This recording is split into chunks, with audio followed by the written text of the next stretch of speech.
Alright, welcome back to Game 10 of Lucid's 2022 tournament, where we are playing Phlegra. It is turn 36. Probably not going to have any major battles this turn. Yeah, just a raid with our Pretender.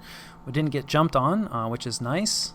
We finished research in enchantment 5. 6 is really what we're aiming for, but there's useful stuff at 5, so we certainly don't mind that. Not expecting a lot of PD investment here. We did knock out. Well, there you go. I'm wrong.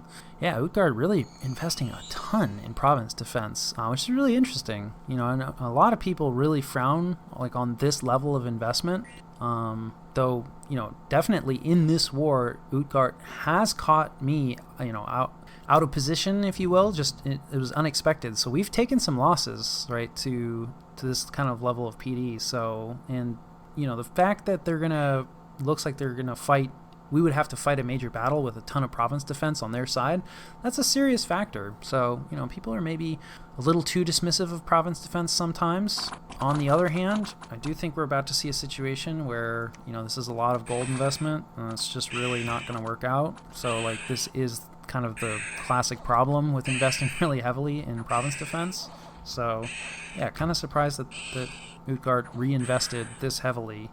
Maybe worried about Atlantis attacking. They did have a relatively large stack nearby. So we'll probably switch our Pretender over to Howl mode and then return her home for the moment. And we're just going to continue to poke for the moment. Like I said, kind of want enchantment 6 and to get our tyrants up and running and try to get some sort of coherent plan. Also, somewhat motivated by the fact that I'm going to have to sub out here shortly and maybe miss a few turns, and I don't really want to start a major engagement while I'm not going to be around. So also somewhat motivated by personal considerations, and you know, it's you can always have more research. It's very easy to come up with excuses for inactivity, right? Because there's always another thing that you can have. So you do want to try to be careful of that, and I do think I'm somewhat falling into that in this situation because we probably have enough stuff to give it a go. So we'll see. I might have enough time before I'm out again. And then Deadly Mold, of course, the yellow mold. We lose some defense on the capital. That's not that big a deal. Looks like we get attacked in a location. Yeah, so there's a wolf attack here, and then, we lose some dominion in another place. That's not the end of the world. We do have a decent amount of province defense, and wolves are not great, so there's a possibility. Looks like we had a site searcher here. That's a little sad, although he does retreat off. And we might win this. Oh boy, they got the commander. Yeah, no, that didn't work out. But still, we killed off a lot of the wolves routed off. There's not too much left here, so we can recapture it relatively easily. Always sad to lose a province to the independence, though. We do a little bit of patrolling. We really do need to get the patrol groups up. We have some of that recruitment going, and I'll catch you guys after the cut. All right, this is the situation and what we did about it. A relatively quiet turn this time, still building up forces both in the north and the south here. We're not really going to continue our raiding. We're already fairly deep into Utgard's territory, and we can see answers starting to pop up, particularly a monolith here, which is kind of interesting. We did have a raiding group here with our Mouflon last turn, so I'm guessing this is here to block them. Seems maybe overkill, but perhaps there's already a lab here, and they want to get some site searching in with the Pretender as well. So kill two birds with one stone. Definitely glad we didn't push forward. I figured there would be some kind of answer, if we try to raid into their cap circle. Wasn't expecting the monolith though. So yeah, I think, raiding farther into Utgard's territory isn't really going to be feasible. We need to win some battles against them, I think, either in the north or the south in order to open things up a little bit more. So to that end, we are doing more recruitment. Just the swordsmen, go back and forth, or I guess technically Heelot soldiers. This is probably for bodyguards. It just feels sad to have the crossbowmen as bodyguards because they don't shoot their bows, so it's kind of a waste. That's pretty much it as far as troop recruitment goes. We are recruiting more patrollers back here. Unfortunately, it looks like there's a monster boar that I did not deal with quickly enough. So the more unrest there is in a province, apparently, the harder it is to patrol out stealthy units, or at least particularly monster boars. So yeah, this is going to be, we're going to need a lot more patrollers, I think, to get rid of this fellow. And this is definitely a province, right? We're getting 35 income out of an 11,000 population province. That's rough. And of course, we're really going to need this money. I mean, you always need money in Dominions, but we are recruiting our tyrants now. So our first tyrant should come out, next turn. Our first recruited tyrant should come out next turn, that is. Of course, our hero is marching forward. He's just bringing some troops with him. He has been kitted out. Fairly basic gear. I don't hate it. I think the firebrand definitely good because we're going to be going up against a decent amount of undead. In a lot of other situations, the frost brand would be better. You're pretty limited in terms of headgear, so a little bit of poison resistance. They already have poison resistance, so it's not super necessary, but giving them luck, that never hurts. There's also an earth crown that will give you a little bit more magic resistance. I think that's completely reasonable. More magic resistance definitely would be nice. It's just those cost earth gems, and we don't have a ton of those, and we're trying to save them for other purposes. The fire plate, similarly, somewhat underwhelming. A little bit of morale, doesn't hurt, although they are berserkers, so probably won't matter. And of course, they already are pretty fire resistant.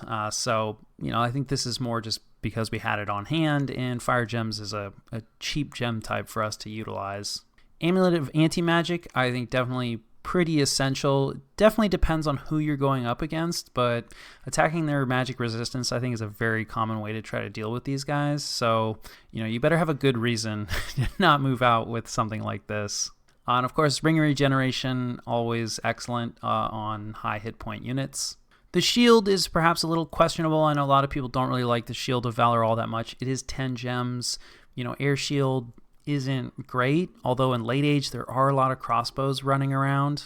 And since this fellow doesn't have air, he cannot cast air shield on himself. It's also just a solid shield, but it does cost 10 gems. A lot of people argue it's like, well, 10 gems could also get you a vine shield, which is definitely way better if you're up against a massive chaff. Though against really high strength units, which we are probably going to be going up against with this fellow, vine shields have a tendency to break. They also compete for nature gems, and we want a ring of regeneration on pretty much all of these guys. So it's just a way to spend other types of gems. Air gems are kind of a good gem for us to spend because we don't necessarily have a ton of uses for them. Although certainly we have enough mages that we could turn them into air elementals. So definitely a cost there. And then of course we've talked about how earth gems are very important for us. So yeah, I mean. You could certainly go with something like a black steel kite shield, which would just be the earth gems. But regardless, this is the kit that we've gone with for now. We've also given him a death gem. Have not scripted him yet, but the death gem will be to cast Soul Vortex. Probably should have scripted him. You never know when something's going to go wrong. But he is just moving from fort to fort, so he should be pretty safe. We'll talk more about the script once one actually gets applied. And that pretty much covers it for our actions. I do know that, we want to move out soon, although we can see that there is a strong defense both in the north and the south here for Utgard. So I think at this point, looking to get Enchantment 6 for our summons that we've been talking about, wouldn't mind getting some more evocation as well, because that's definitely a path that the tyrants enjoy, and we should be able to get that relatively low level research pretty quickly.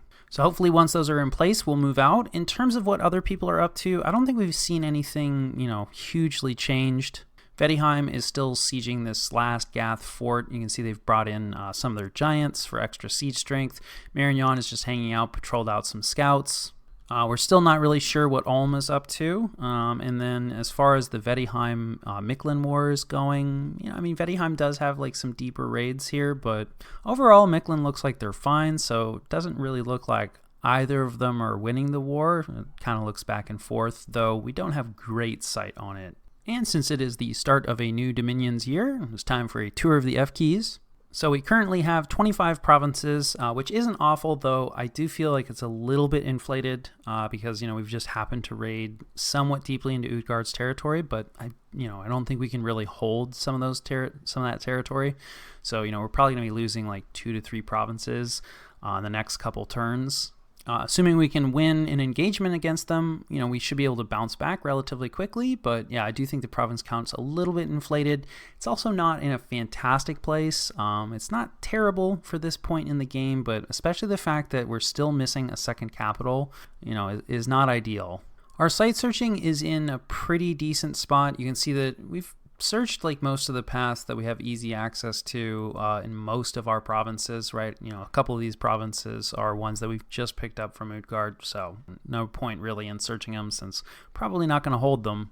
I will say a lot of the searches are at a fairly low level, particularly for Astral. Like having a bunch of ones is a little rough there. Water is kind of a harder path for us to search higher at, so that's a little more, you know, understandable. Similarly for air, although we've managed to search it too for a lot of that. Some of the fire ones, like that's not great. We could probably improve that, although we're not really short of fire gems. You can see that earth gems, like we really have, you know, made a point. There are a lot of 2s in here, certainly, so you never know. Maybe there's some earth gems out there in our territory that we're missing out on, but a lot of these are searched at 4. That's our pretender, and then we have some 3s in here as well, so you know, we have searched for the earth, but that's just how it goes with gems. You know, sometimes you have certain gem types in your provinces and other times you don't.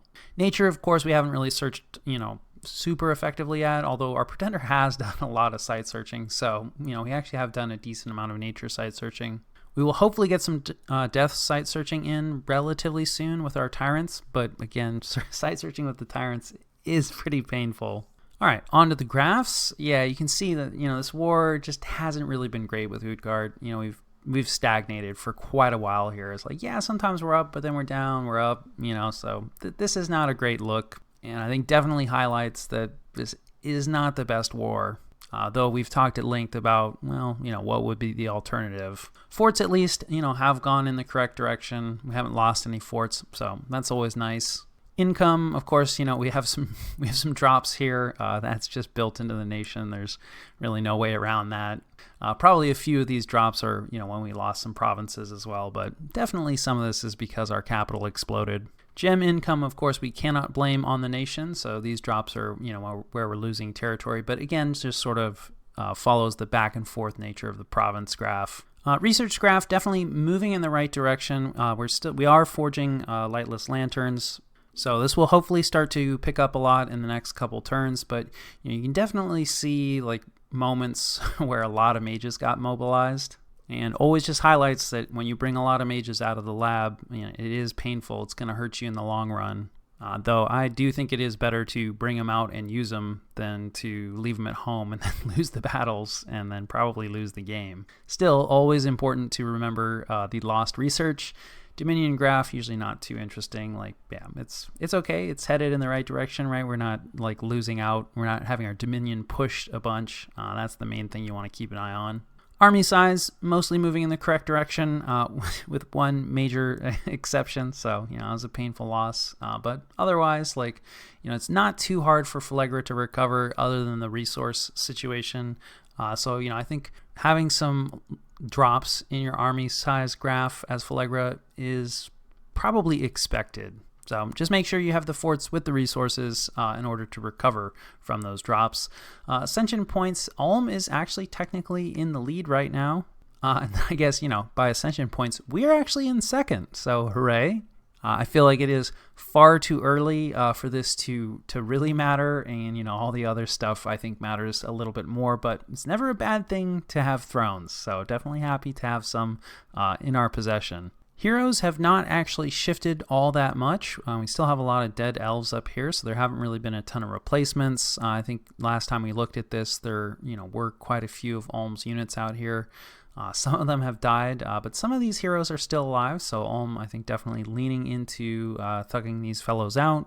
We do see a dead Scrotty here from Utgard as a hero. I think that's a first, and then, of course, most importantly, we have our Prophet up here as a hero. But yeah, nobody up here super impressive or super exciting. Hopefully in the coming turns we'll be able to get some tyrants up there. And then here are the pretenders of the world. So we have 3 people that have been defeated, Xibalba, Midgard, and Kalem, though 2 of these nations, Gath and Raga, are very much on the ropes and probably won't last more than a few more turns. Not a lot in the way of globals yet, still just Mother Oak that's up there. Turn 36 is definitely starting to get to the point where you might see some other globals, but you know, it is a little bit early for some of the really impressive ones. But definitely my expectation is that, you know, in the next year review, we'll probably see significantly more global play. And here's our gem income, which, yeah, feels very painful. Again, not sure how much of this is late age. which I am very much not used to. But yeah, the Earth gem situation is particularly sad, though. I mean, considering all of our other gem incomes, it's not actually like that low. But certainly would be nice if we could, say reverse maybe our water income and Earth income, or even our air income and Earth income.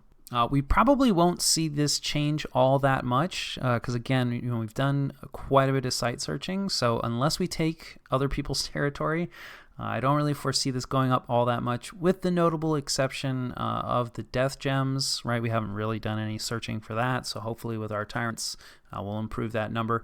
And if we decide to do some remote site searching for astral, right? We've searched wide but low with astral, so that could certainly go up as well. Definitely an unusual income, I would say, for Phlegra in terms of nature gems. This is, because of our pretender, though, again, the rings of regeneration are so important. I do think you should strive to get a nature income as Phlegra. And here's our magic item treasury. Not very many items sitting around, which I do approve of. Let's see, we have a Staff of Flame Focus. Definitely a useful item. Probably should forge more of these. Most importantly, extends the range of fire spells. Can be useful on the strategic map, but I think the plus 25% range in combat, in battle, is probably its best use. And we have a Frost Brand hanging around, definitely going to be a useful item when we're fighting someone that's not relying on a lot of undead. And of course the Halberd of Might we'd given to our Pretender in the hopes that she could kill a lot of Utgard's Sacreds with that boost in strength. Potentially something to give to our Tyrants, but they already have really high strength, so probably more useful to be giving them a shield. And here's the throne situation, which we kind of already knew about from the Ascension points graph. But I guess it is notable that the only other person that's made a claim is Marignon, though, like I said, I'm pretty sure that Utgard at least controls some of these thrones. And actually, looking at this is kind of a low amount of claims for this point in the game, I feel like. Turn 36, definitely people should have this stuff put together to be able to take on thrones. So I think in a lot of cases, just because there's been some pretty fierce wars going on, and people have, been fairly busy, there definitely still are some independent thrones out there, but it's also a mix of people just choosing not to claim, and I'm not really sure why they would be doing that. Like, these thrones that are, that haven't been claimed are all pretty useful in my eyes. For reference, Ulm is technically halfway to victory, so if they can get 3 more thrones, they will be able to win. And that concludes our tour of the F keys, and I think that more or less covers turn 36.